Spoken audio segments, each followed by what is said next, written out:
എപ്പിസോഡിൻ്റെ തുടക്കത്തിൽ തന്നെ ഒരു മനോഹരമായ പാടത്തിലേക്ക് യോയിനെയും കൂട്ടി ചെല്ലാണ്. അവര് നേരെ സ്കൂളിൽ നിന്ന് പാടത്തിലേക്കാണ് വരുന്നത്. യോയാണെങ്കിൽ അതിൻ്റെ ഉള്ളിൽ നിന്ന് ഇറങ്ങിയിട്ട് ചോദിക്കുന്നുണ്ട്, എന്തുകൊണ്ടാണ് എന്നെ ഇങ്ങോട്ട് കൊണ്ടു നീക്കുന്നതെന്ന്. വേറൊന്നും കൊണ്ടല്ല, നീ ഇപ്പോൾ നല്ല ദേഷ്യപ്പെട്ടിരിക്കുകയാണ്. നിന്റെ ദേഷ്യമൊക്കെ മാറാനായിട്ട് ഇവിടെ നല്ല സ്ഥലമാണെന്ന് പറയുന്നുണ്ട്. എനിക്കതിനൊന്നും വലിയ താല്പര്യമില്ല എന്നാണ് പറയുന്നത്. അത് കുഴപ്പമില്ല, ഈ പാടത്തിന്റെ നടുക്ക് ഒരു റെസ്റ്റോറന്റ് ഉണ്ട്, നമുക്ക് അവിടെ പോയി ഫുഡ് കഴിക്കാന്ന് പറഞ്ഞിട്ട് രണ്ടുപേരും കൂടി ട്രക്കിൽ കയറി പോവുകയാണ്. യോയിനാണെങ്കിൽ വെയിലും അതികഠിനമായ ചൂടുമേറ്റിട്ട് അവന് സഹിക്കുന്നില്ല.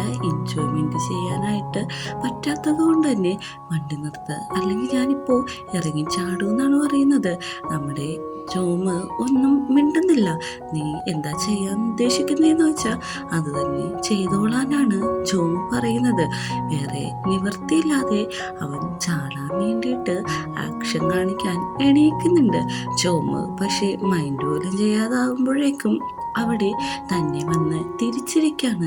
നീ എന്ത് ദുഷ്ടനാണ്, ഞാൻ ചാടാൻ പോയിട്ടും എന്തുകൊണ്ടാണ് നീ ഒന്നും എതിർക്കാഞ്ഞെന്ന് ചോദിക്കുമ്പോഴേക്കും നീ ചാടില്ലെന്ന് എനിക്ക് ഉറപ്പുണ്ടെന്നാണ് ജോമ് പറയുന്നത്.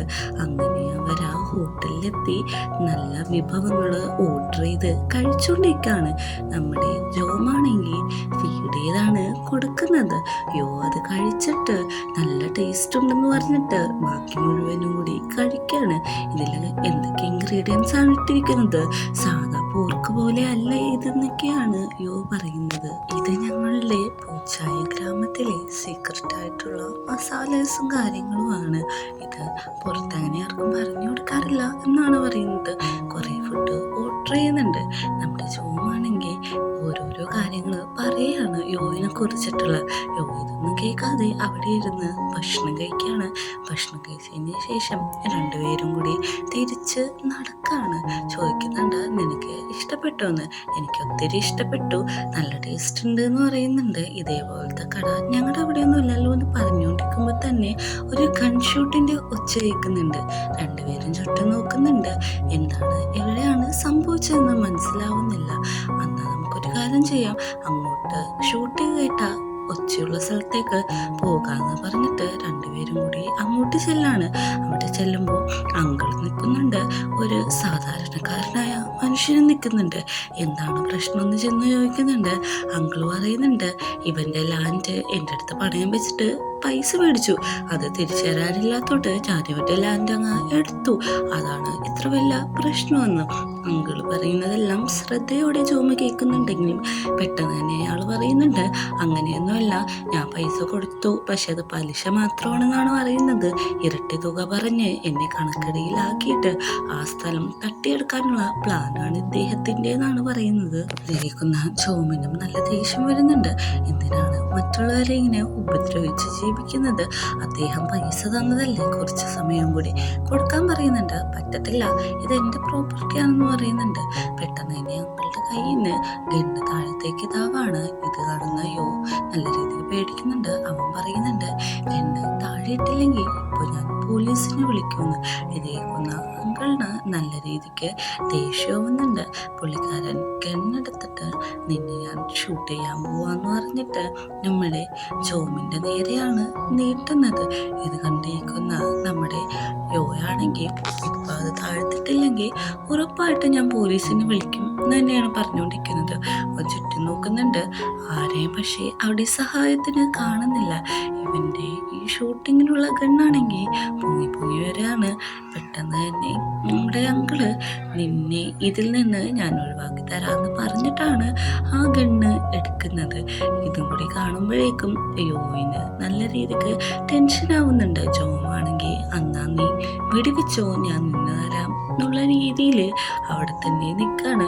ജോമു പറയുന്നുണ്ട്, നിനക്ക് പറ്റുമെങ്കിൽ നീ എന്നെ കൊല്ലാൻ നോക്ക്, എനിക്ക് യാതൊരു കുഴപ്പമില്ല, ഞാൻ നിന്ന് തരാമെന്ന് എന്ന് പറഞ്ഞിട്ട് അനങ്ങാതെ അവിടെ തന്നെ നിൽക്കാണ്. ഇദ്ദേഹമാണെങ്കിൽ ഷൂട്ട് ചെയ്യാൻ വേണ്ടിയിട്ട് തയ്യാറെടുത്ത് ജോമിന്റെ നേരെ നിൽക്കാണ്. ജോമും ഒട്ടും വിട്ടുകൊടുക്കാതെ രണ്ടുപേരും കൂടി ഫേസോട് ഫേസ് നോക്കിയിട്ടുള്ള ഒരു ഫൈറ്റ് അവിടെ നടക്കുന്നുണ്ട്. അതിനുശേഷമാണ് പറയുന്നത്, നിങ്ങളെ പാവപ്പെട്ട ആളെ ഇങ്ങനെ ബുദ്ധിമുട്ടിക്കുന്നത് എന്തൊരു മോശപ്രവൃത്തിയാണെന്ന്. എല്ലാം കണ്ട് തളർത്തി നിൽക്കുന്ന നമ്മുടെ യോയിന് ഒരു ഐഡിയ തോന്നാണ്. അവനിതെല്ലാം ശ്രദ്ധാപൂർവം വാച്ച് ചെയ്യുന്നുണ്ട്. അപ്പോൾ അങ്കിള് പറയുന്നുണ്ട്, ഒന്നില്ലെങ്കിൽ നീ മാറ്, അല്ലെങ്കിൽ ഈ പ്രശ്നത്തിൽ നിന്ന് മാറി നിൽക്കുക, എന്തെങ്കിലും ഒരുമിച്ച് ചെയ്യേ. ഇങ്ങനെ എന്നെ ചലഞ്ച് ചെയ്ത് നിന്നിട്ടുണ്ടെങ്കിൽ ഞാൻ എന്തായാലും ഷൂട്ട് ചെയ്യും. ചലഞ്ച് ചെയ്യാനായിട്ട് നീ എന്തിനാണ് എൻ്റെ മുമ്പിൽ ഇങ്ങനെ നിന്ന് വരുന്നതെന്ന് വയ്ക്കുന്നുണ്ട്. പാവപ്പെട്ടവരുടെ സ്ഥലം കൈക്കലാക്കുന്നത് ആദ്യമായിട്ടൊന്നും അല്ല, അതുകൊണ്ടാണ് ഞാൻ ഇത്ര ഭയങ്കരമായിട്ട് നിനക്കെതിരെ റിയാക്ട് ചെയ്യുന്നതെന്ന് പറയുന്നുണ്ട്. പെട്ടെന്ന് തന്നെ കിണ്ണ് അവൻ ഷൂട്ട് ചെയ്യുന്നുണ്ട്. ഇത്ര നേരം ഷൂട്ട് ചെയ്യും എന്ന് പറയുന്നല്ലാതെ ഷൂട്ട് ചെയ്യാൻ പോകണ്ടായിരുന്നില്ല. പെട്ടെന്ന് തന്നെ പുറകിനോ പറയുന്നുണ്ട്, അത് താഴെയിട്, ഞാൻ പോലീസിനെ ഉറപ്പായിട്ടും വിളിക്കുന്നു, പക്ഷേ താഴെയിടാൻ എനിക്ക് സൗകര്യമില്ല, ഞാൻ ഇങ്ങനെ തന്നെ നിൽക്കും, അവനെ ഷൂട്ട് ചെയ്യുമെന്നാണ് പറയുന്നത്. യോ കുറേ പറയുന്നുണ്ട്, പോലീസ് വന്നിട്ടുണ്ടെങ്കിൽ നിങ്ങളെ അറസ്റ്റ് ചെയ്ത് കൊണ്ടുപോകും, ഇതിൻ്റെയൊക്കെ ആവശ്യമുണ്ടോ എന്നാണ് ചോദിക്കുന്നത്. അങ്കിളാണെങ്കിൽ ഒന്നും മിണ്ടാതെ അവനെ നോക്കുന്നുണ്ട്. അവൻ ആരാന്ന് ഇതുവരെയും അങ്കിളിന് മനസ്സിലായിട്ടില്ല. പെട്ടെന്ന് തന്നെ യോ തൻ്റെ ഫോണിൽ എടുത്തിട്ട് അതിൽ ഇൻസ്റ്റയിലും ഫേസ്ബുക്കിലും കൂടി ലൈവ് പോവാണ്. ലൈവിൽ വന്നിട്ട് എല്ലാവരും അപ്പം തന്നെ ഫോളോവേഴ്സൊക്കെ കൂടുന്നുണ്ട്. കൂടി കഴിയുമ്പോൾ പറയും, ഞാൻ നല്ലൊരു ഗ്രാമമാണ്, എനിക്ക് അങ്കിള് ഭയങ്കര പാവമാണ്, ഇവിടുത്തെ പാവപ്പെട്ടവരെയൊക്കെ സഹായിക്കുന്ന ആളാണെന്നൊക്കെ ലൈവിൽ പറയുന്നുണ്ട്. അദ്ദേഹം അവനൊന്ന് മാറ്റിയിട്ട് പോവുകയാണ്. അയാൾ പോയി കഴിഞ്ഞതും അവർ രണ്ടുപേരും കൂടി തിരിച്ച് വീട്ടിലേക്ക് വരാണ്. ഇതെല്ലാം അറിയുന്ന മുത്തശ്ശി നല്ല രീതിക്ക് ചൂടാവുന്നുണ്ട്. നീ ജോമെ ഇങ്ങനെയൊന്നും ചെയ്യരുത്, നിന്റെ ലൈഫ് മാത്രമല്ല നീ അപകടത്തിലാക്കിയത്, നോയിൻ്റെ ലൈഫും കൂടിയാണ്. അവനെന്തെങ്കിലും സംഭവിച്ചിരുന്നെങ്കിൽ അവൻ്റെ പാരൻസിനോട് ഞാൻ എന്ത് ഉത്തരവാദിത്വമാണ് പറയുക, നീ തന്നെ ഒന്ന് ആലോചിച്ച് നോക്കാൻ മുത്തശ്ശി പറയുന്നുണ്ട്. ജോമ പറയുന്നുണ്ട്, ഒരിക്കലും ഞാനങ്ങനെ ചെയ്യില്ല, ഞാൻ ശ്രദ്ധിച്ചോളാന്ന്. നമ്മുടെ അങ്കിളാണെങ്കിൽ ആരെയോ ഫോൺ വിളിച്ചിട്ട്, അതായത് അവിടുത്തെ പ്രസിഡന്റ് പോലത്തെ ആളാണ്, വിളിച്ചിട്ട് പറയണം സ്ഥലം കൈക്കലാക്കാൻ പറ്റിയില്ലെന്ന് പറയുമ്പോൾ, ഞാൻ എന്തോരം ക്യാഷ് നിനക്ക് തന്നു, നീ എനിക്ക് അവിടുത്തെ സ്ഥലങ്ങളെല്ലാം മേടിച്ചു തന്നെ വന്നാലാണ് എനിക്ക് എൻ്റെ ബിസിനസ് അവിടെ മുമ്പോട്ട് കൊണ്ടുപോകാൻ പറ്റുള്ളൂ എന്നാണ് പറയുന്നത്. അങ്ങനെ അവർ രണ്ടുപേരും കൂടി അവിടെ ഫോണിൽ സംസാരിക്കുകയാണ്. ആണെങ്കിൽ ബെഡിൽ വന്ന് കിടക്കുമ്പോൾ അവരുടെ ഫോൺ റിങ് ചെയ്യുന്നതായിട്ട് കാണിക്കും. പെട്ടെന്ന് തന്നെ അവൻ ഫോൺ അറ്റൻഡ് ചെയ്യുമ്പോൾ അവൻ്റെ ഫ്രണ്ട്സാണ് വിളിച്ചേക്കുന്നത്. ഫ്രണ്ട്സ് ചോദിക്കുന്നുണ്ട്, നീ എന്താണ് ഇപ്പോൾ ലൈവിലൊക്കെ വന്നേക്കുന്നത്, ആ ഗ്രാമത്തെ പറ്റി എനിക്ക് തന്നെ ലൈവിൽ കാണിച്ചല്ലോ എന്ന് അറിയാണ്. പെട്ടെന്ന് തന്നെ അവൻ മിക്സിനെ ബ്ലോക്ക് ചെയ്തിട്ടുണ്ടോ എന്ന് ഉറപ്പ് വരുത്തുന്നുണ്ട്. അത് കഴിഞ്ഞ് കോള് വെച്ച് കഴിഞ്ഞ് ജോമ ഒറ്റയ്ക്കിരിക്കുന്ന സമയത്താണ് അവൻ്റെ ചേട്ടൻ്റെ ഭാര്യയും വിളിക്കുന്നത്. അച്ഛൻ്റെ ബർത്ത്ഡേക്ക് എന്തായാലും വന്നോ എന്ന് പറയുന്നുണ്ട്. ഓക്കെ ഞാൻ വരാം, സമയമുണ്ടെങ്കിൽ എന്തായാലും ഞാൻ വരാമെന്ന് പറയുന്നുണ്ട്. അങ്ങോട്ട് നമ്മുടെ യുവാരാണ്. വന്നിട്ട് പറയുന്നുണ്ട്, ഇങ്ങനെയൊന്നും ഒരിക്കലും കാണിക്കരുത്, നീ അയാളുടെ മുമ്പിൽ അങ്ങനെ കയറി നിന്ന് അയാൾക്ക് ബുദ്ധിമോശത്തിൽ നിന്നെ ഫയർ ചെയ്തൊക്കെ എന്ത് ചെയ്തേനെ, നീ അതിൽ വേറിയിടാണെന്ന് ചോദിക്കുമ്പോൾ തീർച്ചയായിട്ടും ഞാൻ നിൻ്റെ കാര്യത്തിൽ വേറിയിടാന്ന് പറയുന്നുണ്ട്.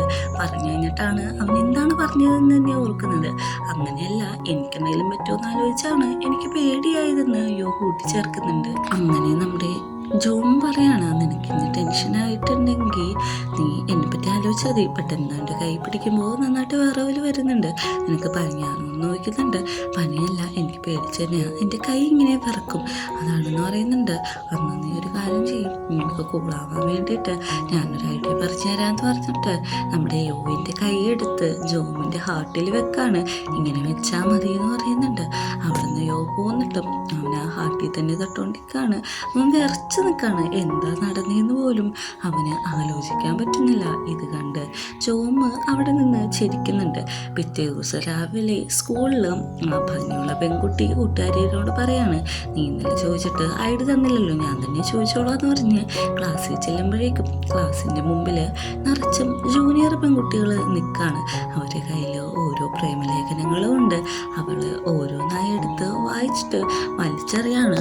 നിങ്ങളിത് അവന് കൊടുക്കേണ്ട ആവശ്യമൊന്നുമില്ല എന്ന് പറയുമ്പോഴേക്കും അതിലൊരു പെൺകുട്ടി ചോദിക്കുന്നുണ്ട്, എന്തുകൊണ്ടാണ് ഞങ്ങൾക്ക് കൊടുക്കാൻ പറ്റാത്തത്, നിങ്ങൾക്ക് അയാളെ ഇഷ്ടമാണെന്ന് ചോദിക്കുമ്പോൾ അതെ എനിക്ക് അവനെ ഇഷ്ടമാണ്, ഞങ്ങൾ ഉടനെ റിലേഷൻഷിപ്പിലാവൂന്നാണ് ഈ കുട്ടി പറയുന്നത്. അങ്ങനെ ഷട്ടിൽ ക്രോട്ട് ഗ്രൗണ്ടിൽ ബാക്കിയ ഗുണ്ടാ പിള്ളേരെല്ലാവരും കൂടി ഇരിക്കുകയാണ്. ഇങ്ങോട്ട് സാറിൻ്റെ ഒപ്പം വോളിബോൾ കൊണ്ട് നമ്മുടെ യോ വരുന്നുണ്ട്. യോ അവരെ കണ്ടതും അവരെ നന്നായിട്ട് ശ്രദ്ധിക്കുന്നുണ്ട്. അവരെ അടുത്തേക്ക് യോ ചെല്ലാണ്. യോ ചെന്നിട്ട് ഷൈക്കാൻഡ് നീട്ടുന്നുണ്ട്. എനിക്ക് ഇവിടെ പഠിക്കാൻ വേണ്ടിയിട്ടാണ് വന്നിരിക്കുന്നത്, വേറൊരു പ്രശ്നത്തിനും താല്പര്യമില്ല എന്ന് പറഞ്ഞിട്ട് കൈ കൊടുക്കുന്നുണ്ട്. പക്ഷെ ആ കുട്ടികൾ ഒത്തുതീർപ്പാക്കാൻ സമ്മതിക്കാതെ അവനെയും വെല്ലുപിടിച്ചിട്ട് അവിടുന്ന് പോകാണ്. ഇത് കാണുന്ന യോയ്ക്ക് നല്ല രീതിക്ക് സങ്കടമാവുന്നുണ്ട്. ക്ലാസ് വിടുന്ന സമയത്ത് ജോമാണെങ്കിൽ അവിടെ ചെന്ന് വെയിറ്റ് ചെയ്ത് നിൽക്കുകയാണ്.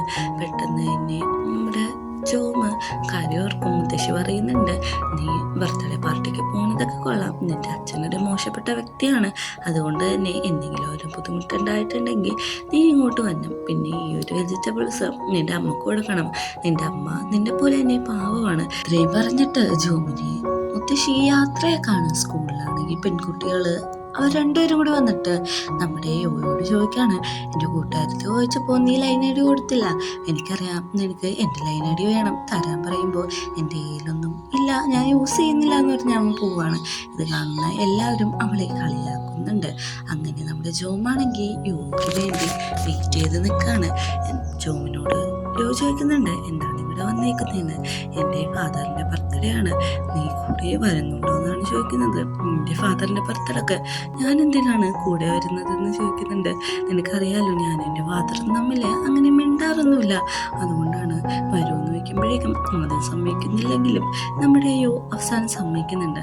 അങ്ങനെ ബർത്ത്ഡേ പാർട്ടി എടുക്കുന്ന ഹോളിയിട്ട് ഫാദറും മദറും വരുന്നുണ്ട്, ചേച്ചിയും ചേട്ടനും എല്ലാവരും ഉണ്ട്. അമ്മ സങ്കടപ്പെട്ടിരിക്കുമ്പോൾ മരുമോൾ പറയുന്നുണ്ട്, സങ്കടപ്പെടണ്ട, ഈ പ്രാവശ്യം യോ എന്തായാലും ജോമിനെ കൂട്ടിയിട്ട് ഇങ്ങോട്ട് വരുമെന്നാണ് പറയുന്നത്.